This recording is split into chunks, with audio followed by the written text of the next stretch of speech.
Testemunha de Jeová tentou refutar o meu vídeo, mas não conseguiu. Bom pessoal, esse vai ser o tema do vídeo de hoje. Vamos aqui fazer um pequeno react, né, a uma postagem feita pelo historiador TJ, que ele fez essa postagem aqui relacionada ao meu vídeo falando sobre 2 Pedro, capítulo 1, versículo 4, onde eu falo, né, que para ser participante da natureza divina é necessário fugir da corrupção do mundo. E aí ele fez aqui um comentário, né, falando que no caso aqui uma refutação, né? Ele postou isso ontem, hoje é dia 9/2, esse vídeo será postado amanhã, né, dia 10, tá? E aí eu estava no meu canal ontem, né, dia 1, aí dois testemunhas de Jeová comentaram, né, falando que eu tinha sido refutado pelo historiador TJ.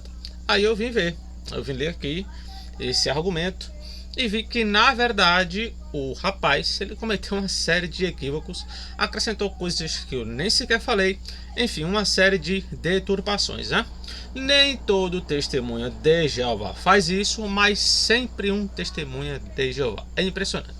Os caras são mestres em deturpar o que você diz e ainda são mestres em manipular até mesmo a língua grega, fazendo com que pessoas que não tenham informações sobre o assunto, né, acreditem, até porque, né, eu acredito que o grupo ali deles é um grupo de pessoas que não são estudadas nessa área.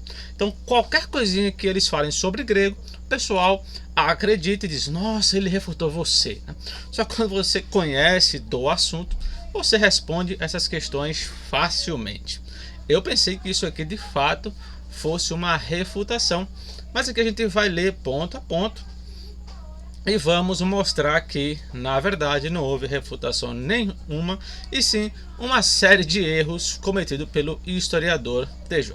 Bom, mas antes que eu comece a comentar sobre esse assunto, peço que você se inscreva neste canal se você não é inscrito, deixe o seu like, compartilhe se você puder e quiser. Caso você tenha vontade de fazer um curso de grego do Novo Testamento, neste vídeo está aí o meu contato, está na descrição deste vídeo. Esse curso de grego ele vai do nível básico ao nível avançado. Também temos o curso de hebraico, que também está aqui na parte de membros deste canal, certo? Então caso você queira participar, você assina aqui o nível 2, que custa apenas R$20 mensais, e aí você tem acesso ao curso de hebraico e automaticamente você tem também acesso ao conteúdo do nível 1, que é postado aqui no canal também, falando ali sobre as variantes do livro do Apocalipse, beleza? Então é isso aí, vamos lá para o comentário aqui do nobre TJ. Bom, ele começa falando o seguinte: você já viu alguém inventar uma regra gramatical e dizer que todo mundo que traduziu a Bíblia ao longo dos séculos está errado? Pois bem, temos um caso clássico. Bom, aqui ele já começou, né, mentindo, deturpando o meu vídeo. Se você assistir o meu vídeo completo, você vai perceber que em nenhum momento eu disse que as traduções estavam erradas, em nenhum momento eu disse que eu inventei ali, né, uma regra gramatical. Talvez por ele desconhecer grego, ele ache que é uma invenção, mas vamos mostrar neste vídeo que não é, e que o que eu falei está completamente amparado pela gramática, e eu vou mostrar isso neste vídeo, certo? Então ele já começou errado ao dizer que eu disse, né, que todo mundo traduziu a Bíblia ao longo dos séculos errado. Eu nunca falei isso aqui. Isso aqui é falácia, não está no meu vídeo, e eu nem sequer falei sobre essa questão, e muito menos falei das traduções. Então já começou aqui. Então é por isso que eu não gosto de debater com esse pessoal, porque geralmente existe muita desonestidade. Você fala A, os caras acrescentam B, C e o resto do alfabeto. Bom, aí ele diz, né? O rapaz do canal Teologia Geral resolveu analisar 2 Pedro 1,4 e concluiu que o caso particípio, bom, não existe caso particípio, né, meu caro historiador TJ. O caso é o termo que a gente usa para as funções sintáticas de substantivos, adjetivos ou pronomes. Então, caso é nominativo, genitivo, acusativo, dativo, vocativo. Esses são os casos que mostram funções diferentes que os termos têm dentro de uma frase. Então, isso é caso. Não existe caso particípio, tá? E muito menos modo particípio. Embora eu também conheça, né, que algumas gramáticas falem sobre isso, mas essa questão ela já não é levada em consideração. O particípio não é caso e muito menos modo. O que é um particípio? Um particípio é um adjetivo verbal e por isso ele tem o nome de particípio, porque ele participa de características verbais e características nominais. Ou seja, ele funciona como verbo, porque ele tem voz e tem tempo, e também funciona como adjetivo ou substantivo, porque ele tem gênero, ele tem caso, certo? Ele não é um caso, ele tem caso, certo? Então, é por isso que ele é chamado de particípio, certo? Então aqui já começou, já vai querer refutar o outro errando, né? Mas é isso aí. Aí ele fala aqui, né? E concluiu que o particípio apofugontes, tendo escapado, né? Explica como se torna participante da natureza divina. E, claro, todas as comissões de tradução erraram, menos ele. Bom, isso aqui é mais uma falácia, porque eu não disse que nenhuma tradução errou. Eu nem falei sobre erro de tradução, e muito menos eu disse que eu estava certo e que todo mundo estava errado, né? Então, mais uma falácia do nosso querido historiador TJ. Bom, continuando, né? Ele vai e diz aqui, ó. Esse texto é uma das pedras no sapato dos trinitários. Isso aqui é mentira, tá? Esse texto aqui a gente dá até risada disso aqui, né? Quando eles citam esse texto, eu mesmo começo a rir porque, né?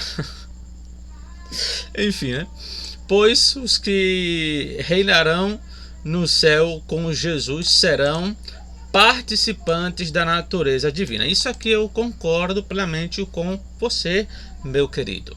Afinal, Paulo fala, né, em 1 Coríntios capítulo 15, versículo, acho que é 50 a 52, né?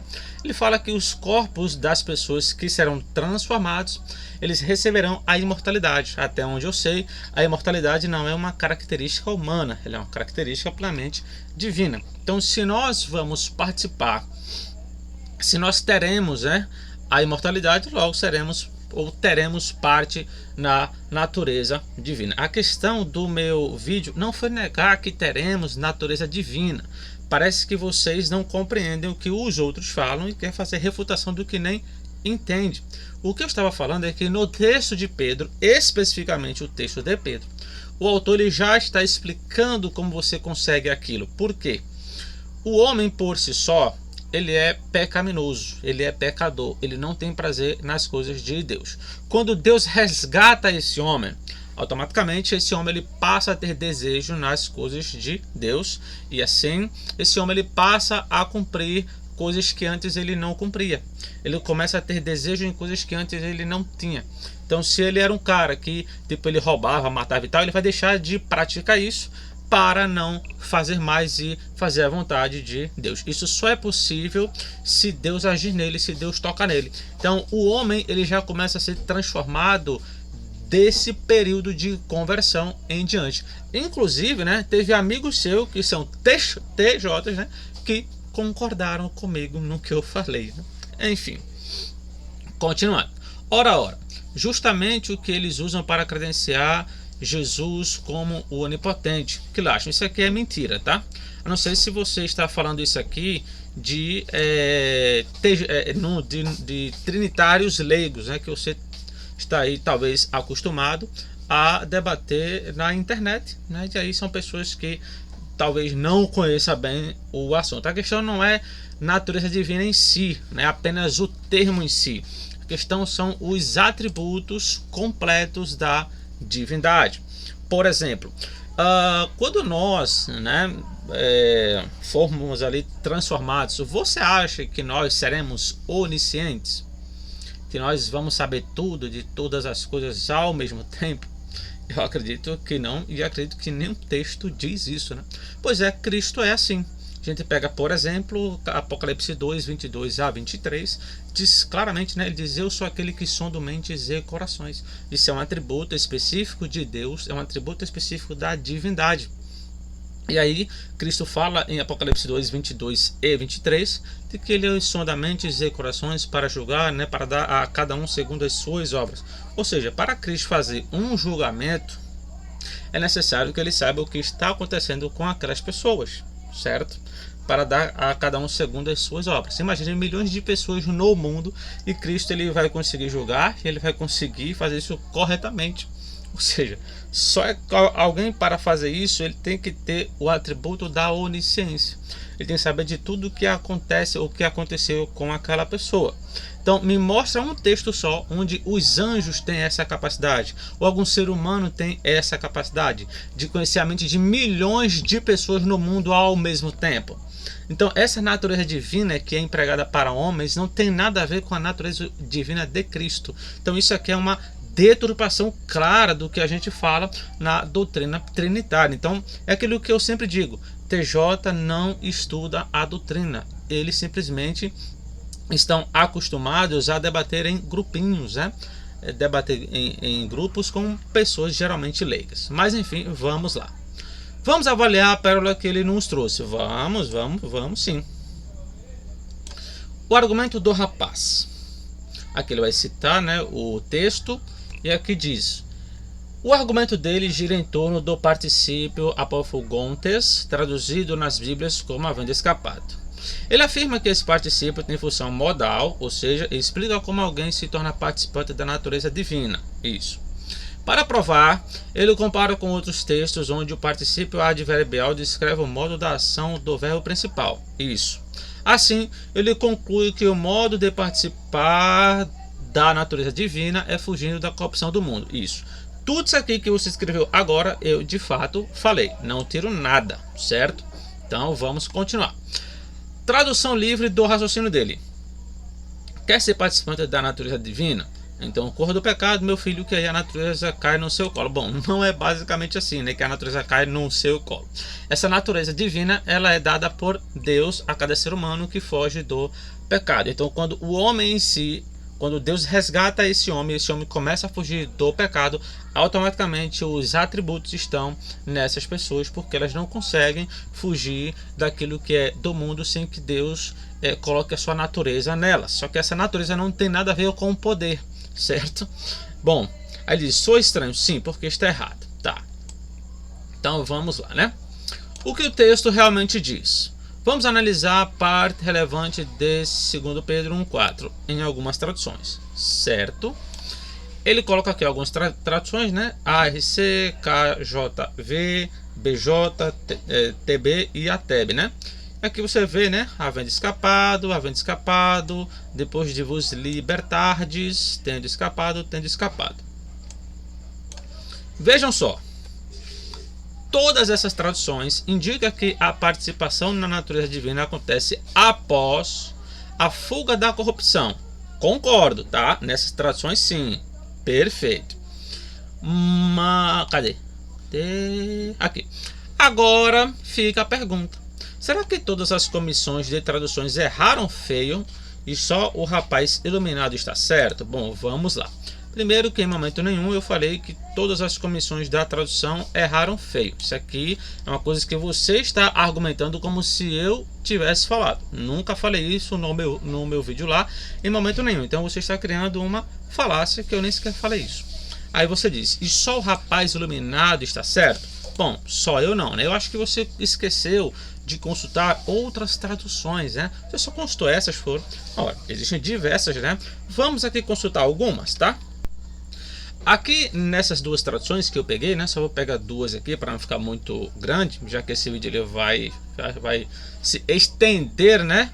Um pouco. Aqui a CNBB, né? Que eu tenho ela aqui, ela fala assim: ó, por elas foram-nos concedidos os bens prometidos, os maiores e mais valiosos, a fim de que vós vos tornasseis participantes da natureza divina, fugindo da corrupção que a concupiscência espalha no mundo. Perceba que Aqui a tradução, a CNBB, ela coloca fugindo e não tendo fugido. Então aqui ela entende que o tradutor, né, ele compreendeu esse particípio como adverbial modal, indicando modo, já que o particípio adverbial modal ele implica numa ideia simultânea à do verbo principal. Então, vós vos tornasseis participantes da natureza divina. Como que isso é possível? Fugindo da corrupção que a concupiscência espalha no mundo. Ou seja, eu não estou sozinho, né? King James de 2001, ela diz: pelas quais nos tem outorgado suas preciosas e grandiosas promessas, para que por elas vos torneis coparticipantes da natureza divina, livrando-vos da corrupção das paixões que há no mundo. Prestem atenção. Vos torneis coparticipantes da natureza divina. Como que isso é possível? Livrando-vos da corrupção das paixões que há no mundo. Então, quer dizer, outra tradução concordando comigo e não traduzindo o particípio de forma temporal. Então, quer dizer, tradução por tradução também existe as que concordam comigo, né? Então, o seu argumento aqui, se for por traduções, então estamos quites. Continuando, né? Você aqui vai e diz o seguinte, cadê? Mas vem cá, mesmo que ele estivesse certo, o foco é que pessoas receberão natureza divina. Ué, ter natureza divina significa ser onipotente? Não. Pois é, Jesus possui natureza divina, senhores. Ou seja, o cara, ele teve a coragem de comparar Jesus com meros seres humanos pecadores. Esse aqui é muito bem, viu? Está muito bem a sua argumentação. Bom, aqui o texto lá, no contexto inteiro, né, de 1 Pedro capítulo 1, 2 Pedro capítulo 1, no contexto inteiro a gente percebe que o autor está falando de coisas terrenas. É daquilo que você faz aqui na terra. Inclusive, no versículo 5, 6, 7, 8, 9, 10, ele traça uma lista de coisas que você deve fazer. Ou seja, a coisa que está aqui na terra, não tem nada a ver com divino aqui, o negócio de poder, né? Aí o cara quer comparar Cristo com seres humanos dentro de um contexto terreno, né? Aí é brincadeira. Aí ele diz, né? Toda essa fuga para a gramática é uma cortina de fumaça sem sentido algum. Mas vamos continuar a avaliar o argumento dele. Mais erros. O mais legal é isso aqui, ó, mais erros. Quando ele fala isso aqui, eu dou risada, por quê? Porque é ele que está cometendo o erro e ele nem percebeu. Vejamos. Erro técnico, que é o primeiro, né? O particípio no auristo. Então ele vai analisar agora o particípio no auristo. Vamos ver a análise do nobre. Ele diz: o particípio apofugontes está no auristo ativo, correto? Esse tempo verbal frequentemente indica uma ação anterior ou concomitante ao verbo principal. É verdade. Esse tempo verbal frequentemente indica uma ação anterior ou concomitante ao verbo principal. É verdade. No entanto, meu querido, você passou a informação aqui de uma forma não completa, né? Você deveria saber disso e a sua ideia é pegar a parte que interessa, joga o resto fora, desconsidera o contexto do particípio auristo e faz a sua aplicação completamente errônea. Por que errônea? Vejamos. Olha só como que Daniel Wallace ele vai comentar sobre essa questão. Aqui, Daniel Wallace, na sua gramática, né, eu tenho ela aqui, tá? Essa gramática aqui, ó. Certo? Essa é a gramática de Wallace. Olha o que é que ele diz, ó. O particípio auristo normalmente, ainda que nem sempre, é anterior ao tempo da ação do verbo principal.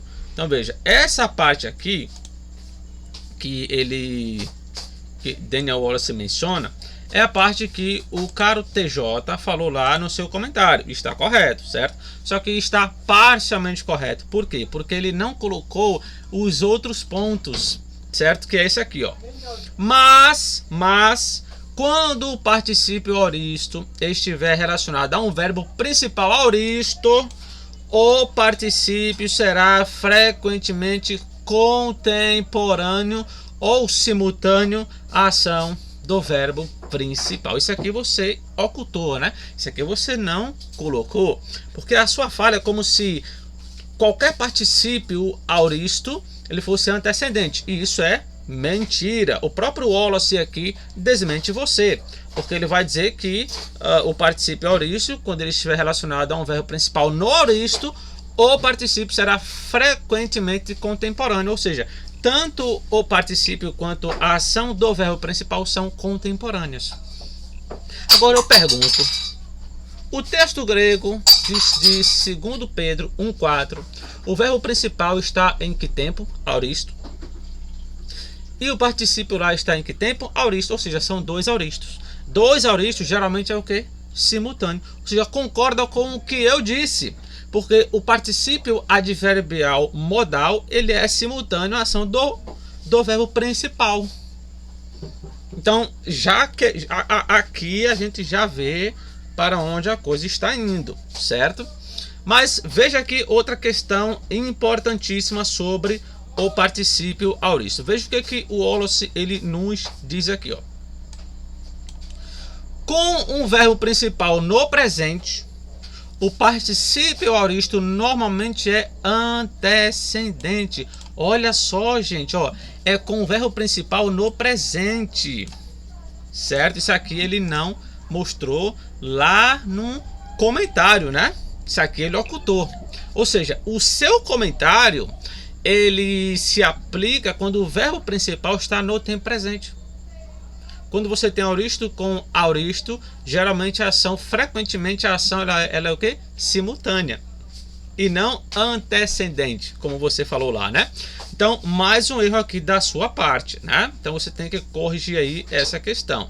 Preste atenção, o particípio ele tem diversas categorias dentro do grego: temporal, causal, maneira, modo, concessão, propósito. Ele pode ser consecutivo, implicando ali resultado, entre outros usos, né?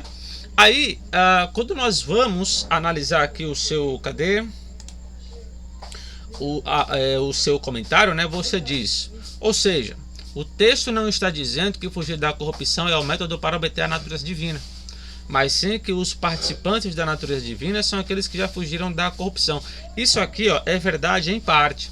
Por quê? Porque se ele compreende que se ele traduz esse particípio como temporal, o particípio temporal ele é antecedente. Um dos usos, né? Porque nem sempre é antecedente. Então, quando você vai analisar um tempo no particípio, você tem que analisar as características onde esse particípio vai ser empregado. Exemplo, o particípio no tempo presente, ele é o quê? Ele é simultâneo, certo? A ação do verbo principal, mas nem sempre, porque se ele for um particípio télico, ele já é futuro, ou seja, ele já é subsequente, ele não é mais antecedente, certo? Então, o particípio, quando ele é presente télico, ele é futuro. O particípio, quando ele é presente temporal, ele pode ser simultâneo, ele pode ser subsequente e antecedente. Vamos ver. Aqui temos o particípio presente. Veja só o que o Wallace diz. O particípio presente normalmente é simultâneo ao tempo da ação do verbo principal, que foi o que eu acabei de falar, especialmente quando estiver relacionado a um tempo presente do verbo principal. Aí diz, mas esse particípio pode ser anterior ao tempo do verbo principal, especialmente se for articular. Também o particípio, veja que aqui ele fala também, o particípio presente ocasionalmente é subsequente em certo sentido ao tempo do verbo principal. Isso acontecerá quando o particípio tiver valor télico. Olha aqui, ó, que foi o que eu disse. Porque o particípio, quando ele é télico, ele implica para algo que vai acontecer. Você faz algo aqui para algo acontecer ali. Então, por exemplo, Atos capítulo 3, versículo, acho que é 26, né? Fala que Deus enviou Jesus para vos abençoar. Então, veja, ele enviou no passado com propósito futuro. Então, o particípio ali, mesmo sendo presente, ele tem uma ideia subsequente, futura, certo? Porque está mostrando o propósito, tá? Aqui nele vai mencionar que Robertson apontou: não é estritamente verdade que aqui o particípio presente significa tempo futuro ou subsequente. É somente que o propósito coincide com o verbo. É exatamente isso, porque ele está mostrando o propósito do verbo. Então isso se torna algo subsequente, certo? Então aqui nós temos uma questão sobre isso, né? Interessante relacionado ao tempo presente. Então quer dizer, o tempo presente, quando você tem um particípio presente, ele pode ser simultâneo ou ele pode ser subsequente ou até antecedente. Vejamos aqui, ó, no particípio temporal. Veja que aqui na gramática de Wallace, né, particípio temporal, olha o que o Wallace fala, ó. Em relação ao seu verbo controlador, o particípio temporal responde à pergunta quando. 3 tipos de tempo estão em vista. 3 tipos de tempo estão em vista. Perceba que o Wallace coloca antecedente, simultâneo e subsequente. Deixa eu mudar aqui a cor aqui, certo? O particípio antecedente seria traduzido por depois de fazer ou depois que ele fez, etc, tá? O particípio simultâneo normalmente por enquanto. Então aqui ele já é simultâneo, certo? E o particípio subsequente por antes de fazer, etc. Então vamos pegar aqui alguns exemplos para a gente ver. Aqui onde o Wallace ele vai mostrar exemplos. Veja que em Mateus 4:2 você tem depois de jejuar teve fome, certo? Então o teve fome aqui, que é o teve, né, que é o verbo principal. Quando foi que ele teve fome? Depois de jejuar. Então quer dizer, primeiro acontece o jejum para depois ele ter a fome, certo? Certo. No entanto, o particípio temporal aqui em Marcos 2,14 ele já é o quê? Ele já é simultâneo. Ou seja, enquanto ia passando, viu Levi. Quando foi que ele viu Levi? Enquanto ia passando. Então, enquanto ele passava, ele estava vendo. Ele viu. Então, quer dizer, as duas ações estavam acontecendo ao mesmo tempo. Já no particípio de cima, não. Percebe aí? Vocês percebem isso? Então, quer dizer, o particípio em si, você tem que ter cuidado quando você vai analisar, porque ele é muito elástico, ele tem muitas possibilidades, ele tem muita coisa que se você não perceber, você comete erros desse tipo aqui que o rapaz ele cometeu, certo? Então, quando você pega, por exemplo, o particípio, né, que está aqui em uso, veja que nesse caso, né, o Wallace aqui ele está falando do particípio, ó, particípio modal, tá? Aqui, ó, modal, certo? Aí ele vai dar aqui alguns exemplos. Perceba que o Wallace, quando ele cita Mateus 27:4, ele cita remarton para dus, pequei traindo. Pequei, verbo principal, certo? E traindo é o particípio, certo? Perceba que os dois verbos, os dois termos estão no auristo e a ação é simultânea, ou seja, está acontecendo ao mesmo tempo. Pequei traindo, quer dizer, quando Judas pecou, no momento que ele peca, ou quando ele trai, no momento que ele trai, ele peca. Ou seja, os dois termos acontecem ao mesmo tempo e são dois auristos e são modais. Então, só aqui, velho, acabou. Não tem nem o que discutir mais em relação a essa questão. Voltando aqui para a questão do nobre TJ, né? Que ele falou aqui de erro técnico, né? Mas quem errou foi ele, omitindo as funções do particípio quando ele é antecedente, que ele não explicou que isso acontece quando o verbo principal é presente. Ele não explicou que dois particípios aurísticos são simultâneos e concordaria com a minha análise. Isso ele desconsiderou para, claro, né, enganar leigos aí que não sabem nada e ainda foram dizer que o cara que isso aqui me refutou. É brincadeira, cara, é brincadeira. Aí ele fala aqui, né, tende escapar da corrupção, torna-se participante da natureza. Aí ele colocou como correto e de fato está correto, tá? Se você usar como temporal. Aí ele colocou um xizinho aqui, ó, como errado. Tornaram participante da natureza divina ao fugir da corrupção. Aqui ele colocou como errado, só que não tem erro, tá? Isso é uma questão que é completamente possível, como eu mostrei na própria gramática aqui, né? Que o nobre aí parece desconhecer. Realmente, a diferença é enorme entre nós, né? Vamos lá. Aí ele fala do segundo erro. Aí ele fala assim, ó, confundir função modal com causal ou temporal, né? O rapaz tenta encaixar o particípio na função modal, mas ele ignora que auristos participiais frequentemente indicam causa ou tempo. Meu querido. Só que você esqueceu de mencionar que muitos particípios auristos também são modais, né? Como eu vou mostrar aqui agora. Interessante que o primeiro exemplo, né, na gramática de Wallace, que foi esse aí que eu acabei de mencionar, o Wallace está citando dois termos do auristo. Verbo principal auristo, particípio auristo, ambos sendo ação simultânea, certo? Existem outros exemplos que o Wallace ele vai citar aqui, né? Também cita lá o Efésios 1, 4 a 5, né? Se não me engano, né? Então, quer dizer, o particípio modal ele também está dentro do particípio auristo, mas parece que o Nobre aí ele desconhece isso, né? Ele diz, se o particípio fosse modal, o texto diria que o método para se tornar participante da natureza divina é escapar da corrupção, mas a gramática sugere uma relação causal ou temporal, ou seja, causal. Porque escaparam da corrupção são participantes da natureza divina. Temporal, depois que escaparem da corrupção, tornaram participantes da natureza divina. Se você usar o particípio causal, está correto. Se você usar o particípio temporal, está correto. Só que você esqueceu de um detalhe, meu nobre.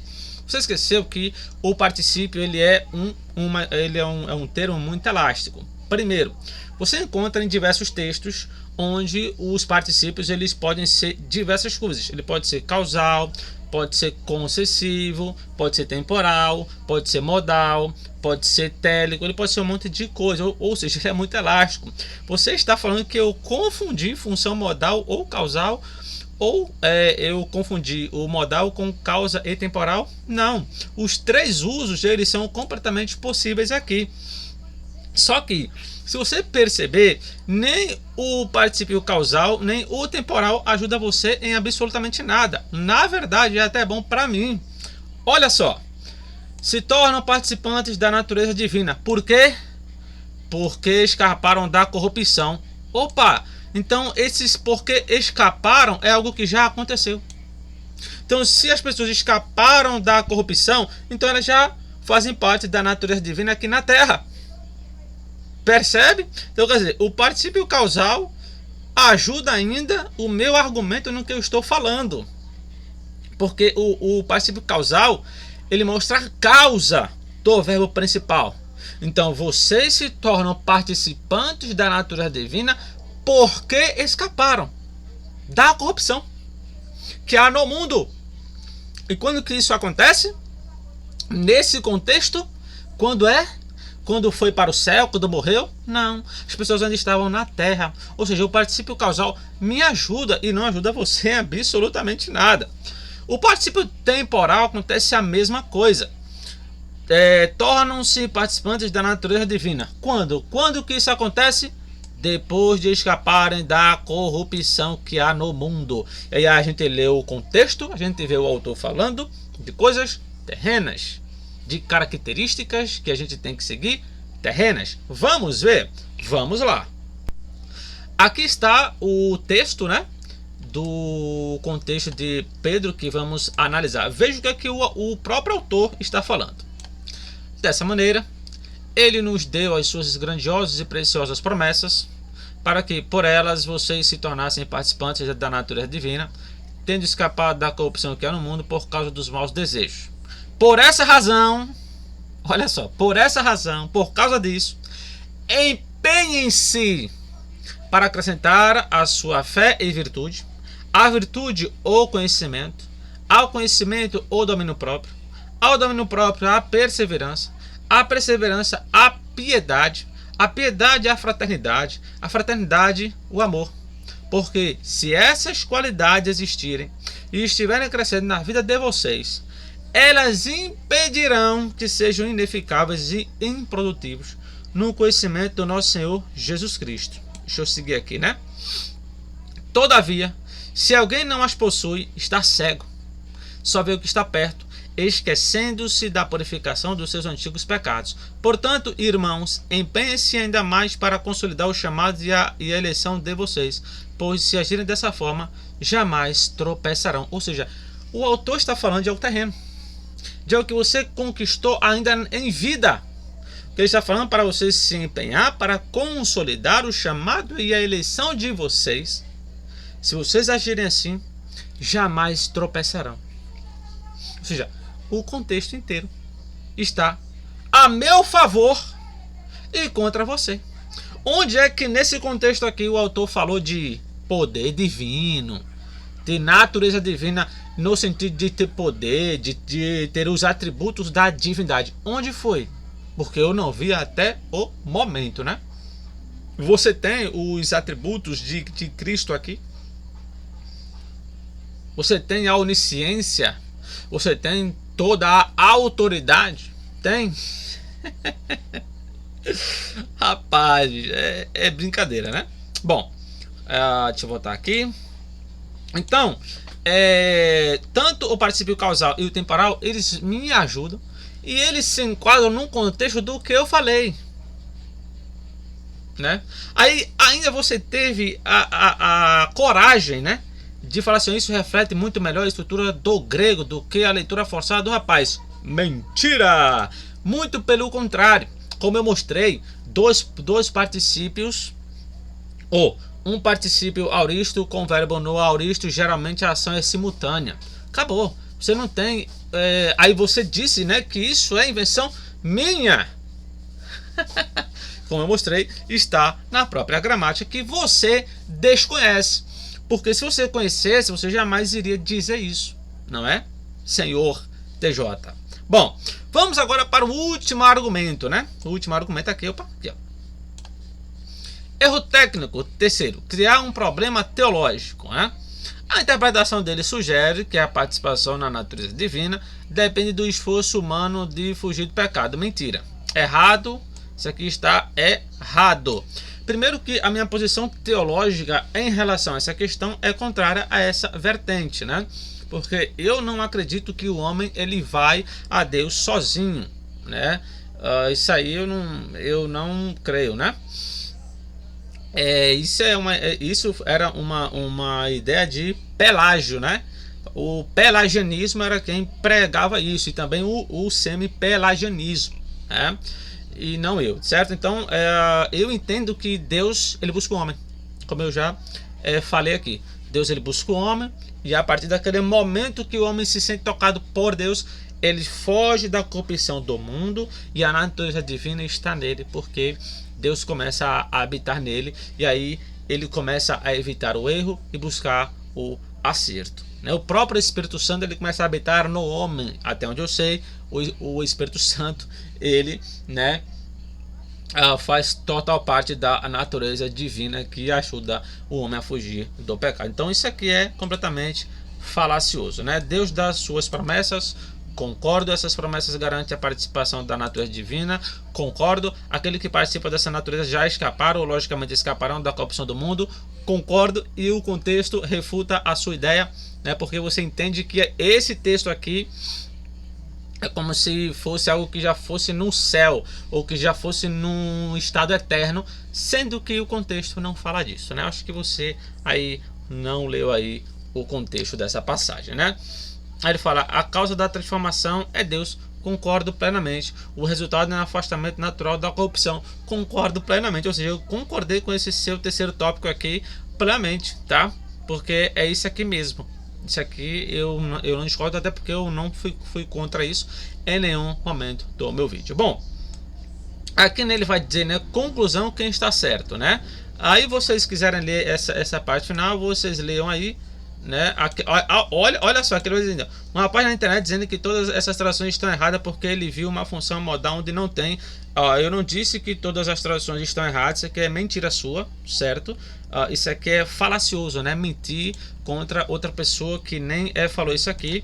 E aí dizer uma função modal onde não tem. Não tem. E eu mostrei aqui a você que tem, e que a ação são simultâneas quando se tem um particípio auristo e o verbo principal auristo, certo?